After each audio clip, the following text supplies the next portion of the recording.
Station, this is Houston. Are you ready for the event? Houston Station is ready for the event.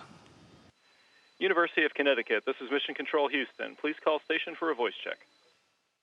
Station, this is the University of Connecticut. How do you hear me? University of Connecticut, the International Space Station hears you loud and clear. Okay. We have a professor here at UConn whose GM tomato seeds went to space on Discovery. Are there any crops grown in space or on the ISS? Any use of plants at all? At this time, we do not have any crops on board the space station, but we have a cargo vehicle launching here in maybe today or tomorrow, and it promises to bring us some crops up, and we're going to actually start growing things up here. There have been some experiments in the past that have grown plants, but currently we do not have anything on board. Have you experienced any changes in your perspective on life since being in space? Yeah, I guess, being up here for a long period of time and seeing the Earth the way that we see it from so high above, you're definitely the way you think about the Earth, the way you think about the different countries, the way you think about different people definitely changes a little bit. So it definitely will have an effect on me for the rest of my life. When you look out the window of the ISS, is there a favorite view you have? Yeah, that's a good question. Every time you look out the window, you see something very beautiful. I have to say that my favorite views are the Caribbean. The waters in the Caribbean are just incredibly different shades of blue and teal. It's beautiful. The other thing I like to see is at night when we have lightning storms, especially it seems that the continent of Africa, they have some very big, severe lightning storms, thunder and lightning storms. And we could see the lightning flashing all over the continent, and it's just beautiful to see. What made you choose electrical engineering as your major?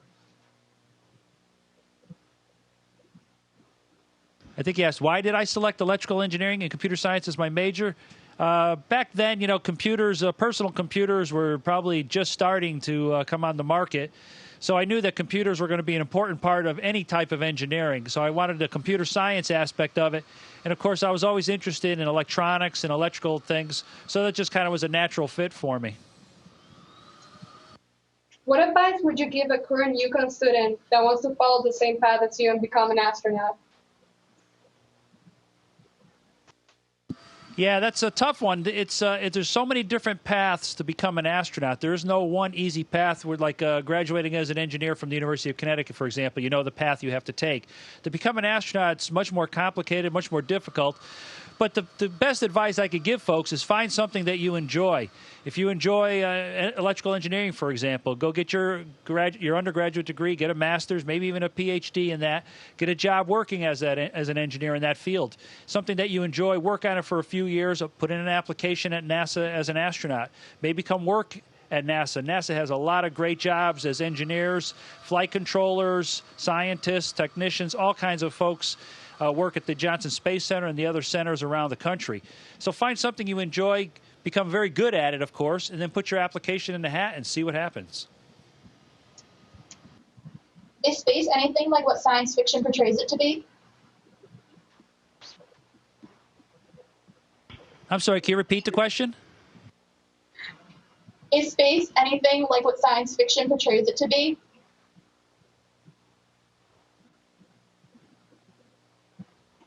I'm sorry, I'm getting a little bit of echo. One more time. Is space anything like science fiction portrays it to be? Is space anything like science fiction portrays it to be? Okay, I understand. Science fiction, yeah, no. It's nothing like science fiction. I've read a lot of science fiction books growing up and still do once in a while. in books and movies and things like that, things are very dramatic. Things happen very fast. Up here in space, we move kind of slow. Vehicles rendezvous and dock with each other very, very slowly. Things happen very slowly up here. They're not as dramatic. Of course, we have much better views than any graphics in a movie can demonstrate or reproduce. So no, it's not really like science fiction up here, but we still get to do some pretty neat things, and we see we get some great views out the window. How did you move from becoming a flight controller to actually working on the shuttle and being sent into space? Yeah, again, I worked as an engineer at NASA for a little while. I worked as an engineer up in Connecticut for a while. Then I worked as an engineer at NASA for a while, and I switched over and became a flight controller. And I worked about 2 or 3 years as a flight controller, and then got selected as an astronaut. Again, the path was really doing something I really enjoyed. I really enjoyed working as an engineer at NASA. I saw the flight controllers, and I thought their job was really neat, so I decided I wanted to become a flight controller. I became a flight controller for the space shuttle. I loved that job. That was a fantastic job. And again, I was just doing something I really enjoyed. I was pretty good at it. I put my name in the hat, and I was lucky enough to get selected. Station, this is Houston ACR. That concludes the University of Connecticut portion of the event. Please stand by for a voice check from Rensselaer Polytechnic Institute.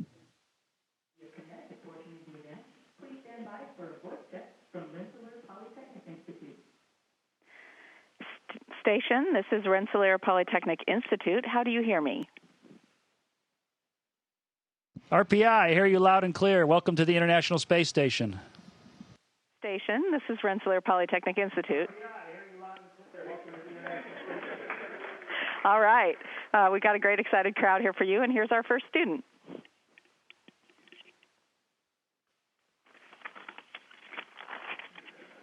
Hi, Rick. This is Alex Angelella. I was wondering, what has been the most surprising result you've seen from an experiment in space, and what's the significance of conducting experiments in space? Well, of course, the International Space Station has been conducting experiments for 10 years now or more. I should say, 14 or 15 years almost since it began. But we have a long way to go. We just completed the construction of the International Space Station a few years ago, and we just started getting to full-time operations where we're actually performing experiments around the clock. A lot of those results are not in yet. Some of these experiments are going to take a long time before we see the results and before they actually lead to something on the market. Some of the things I hear about, of course, we do some research on vaccines. I've heard that some of the space-based research that we're performing up here has led to a salmonella vaccine, which, of course, affects a lot of people on the Earth. So things like that is what we're shooting for, not only to help the folks on Earth, but also to further our exploration in the solar system, move us on beyond low Earth orbit to the Moon and Mars. So we do research to push us beyond low Earth orbit, but we also do research to help the folks on the ground.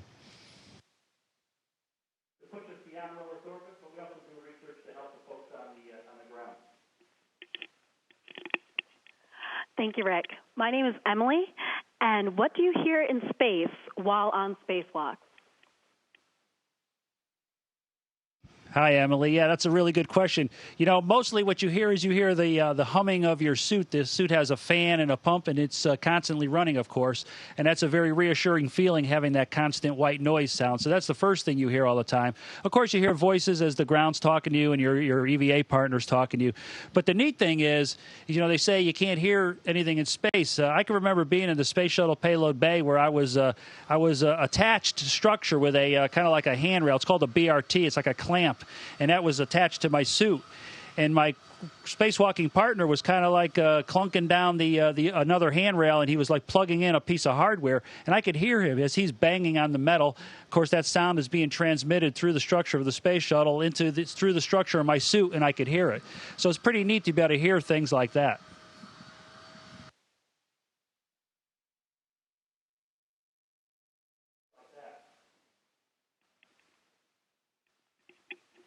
Thanks, Rick. My name is Chris Volk, and a question I was wondering was, even though you went through years of training to get into space, is there anything that surprised you when you finally got there? Yes, whenever you come up here, there's always something interesting and surprising. My first mission was quite a while ago, and the beauty of the Earth. You know, it's amazing. You spend your whole life trying to get off the Earth, it seems like, and then as soon as you get into low Earth orbit, the first thing you do is turn around and look back at the Earth and see how beautiful it was, and you miss it almost instantly. So that was kind of surprising that you spend so much time looking at the Earth and just being amazed by its beauty. It's also really, I wouldn't say it was surprising, but it sure is a lot of fun when you're up here and you're floating. And, you can hang upside down. I used to hang upside down and eat my lunch just because I could. So things like that are just a blast to do while you're up here.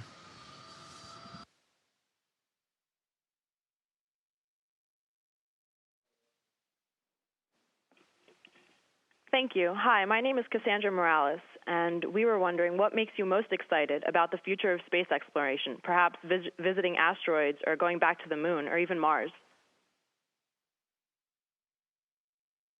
Yeah, that's a great question. I think the thing that makes me the most excited is the fact that we have so many opportunities in the future, probably not too far away, hopefully in 5 or 10 years.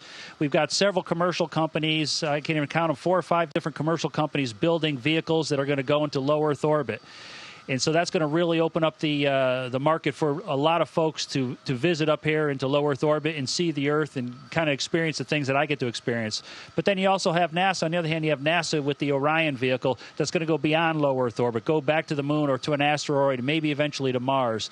So I think there's a lot of things on the horizon. It's been a little bit slow in terms of U.S. vehicles since the shuttle program has been shut down.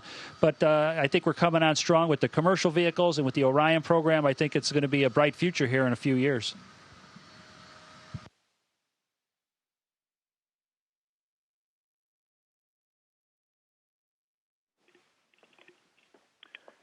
Hey, Rick. My name is Evan Kaiser. Are there any specific methods you use during spacewalks to minimize radiation exposure, and how do you factor in radiation as a concern? Hey, Evan, yeah, we don't do anything to mitigate it, but the ground folks do. The ground folks look at our trajectory. They look at how much time we're going to spend out there on the spacewalk. They look at our total radiation exposure during our whole lifetime, our career as an astronaut. They look at all those factors, and they determine what the best time is for us to go outside. When's who does the spacewalks, for example, who even gets assigned to the missions. If you have too much radiation exposure in your career, you may not be able to do long-duration missions, for example. So the docs, on the flight doctors on the ground, they keep track of all that stuff, and they make sure that we stay below the protective limits, if you will.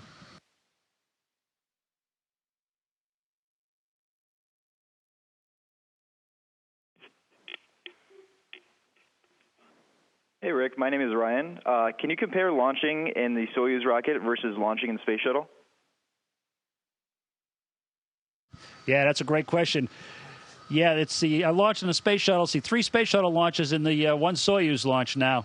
The Space Shuttle is an incredible vehicle. It just hops off the launch pad, and it basically is moving accelerates very quickly off the launch pad immediately.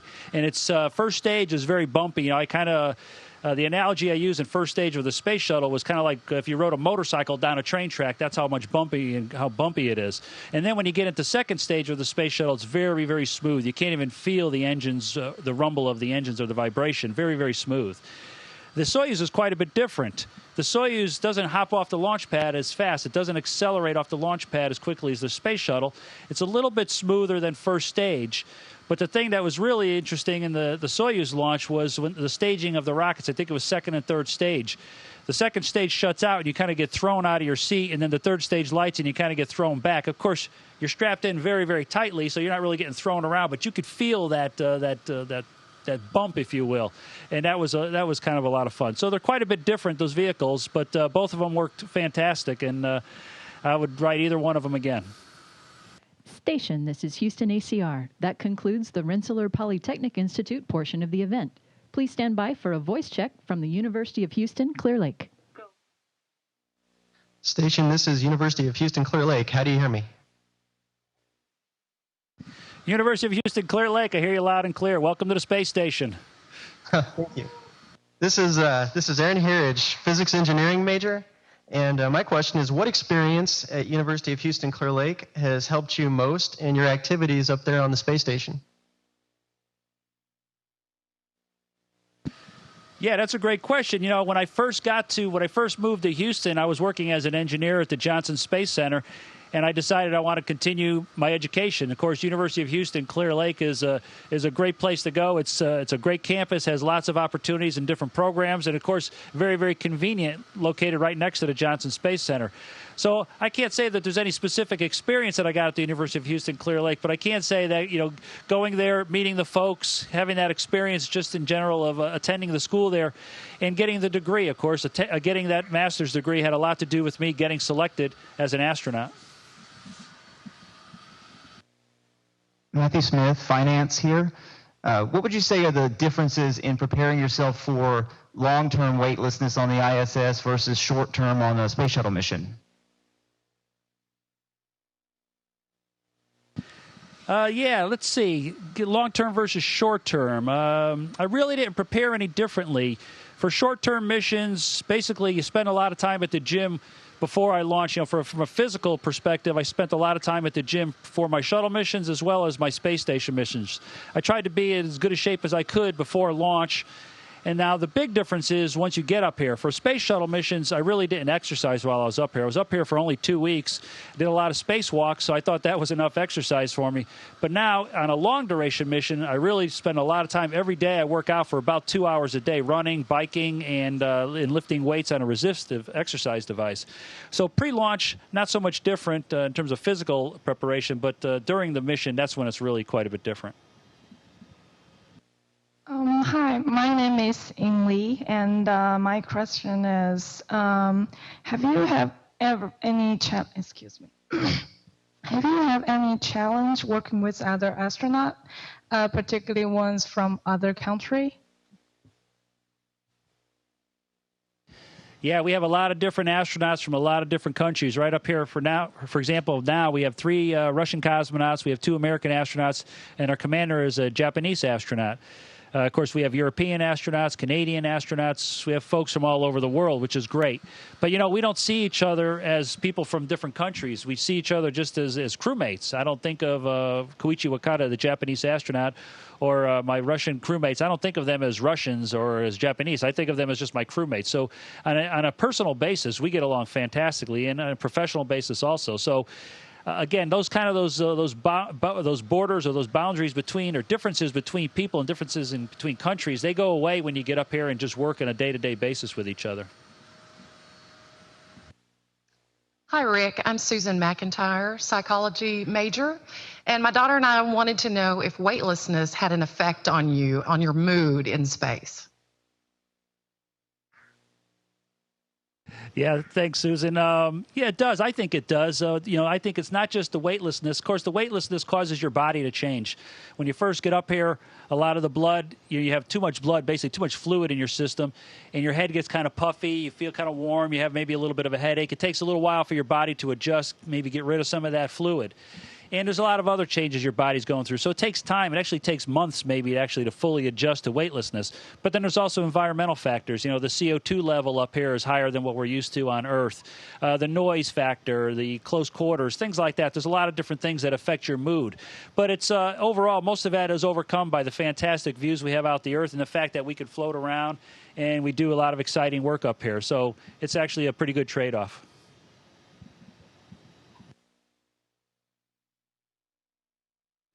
Hi, this is Marvin Childress, College of Education. I was wondering, what actions can we take as citizens to help advocate for the International Space Station research, as well as other space exploration efforts? Yeah, that's a good question. Of course, we're always looking for the folks to support us. You know, NASA has lots of outreach programs to try to educate the general public about what we do up here and try to get folks excited, try to get youngsters excited about math, science, and technologies to promote the sciences and get kids into to study these things. I think the average person, of course, can show their support for NASA in a lot of different ways. Probably you know, it depends on how far you want to go. Of course, talking to your elected officials, those are the folks who make the decisions on how much money NASA gets. Those are the folks who make the decisions on the things that we do up here, what programs survive, what programs get canceled, things like that. So I think talking to the elected officials is the best way to show your support for NASA. Thank you, Rick. Go Hawks.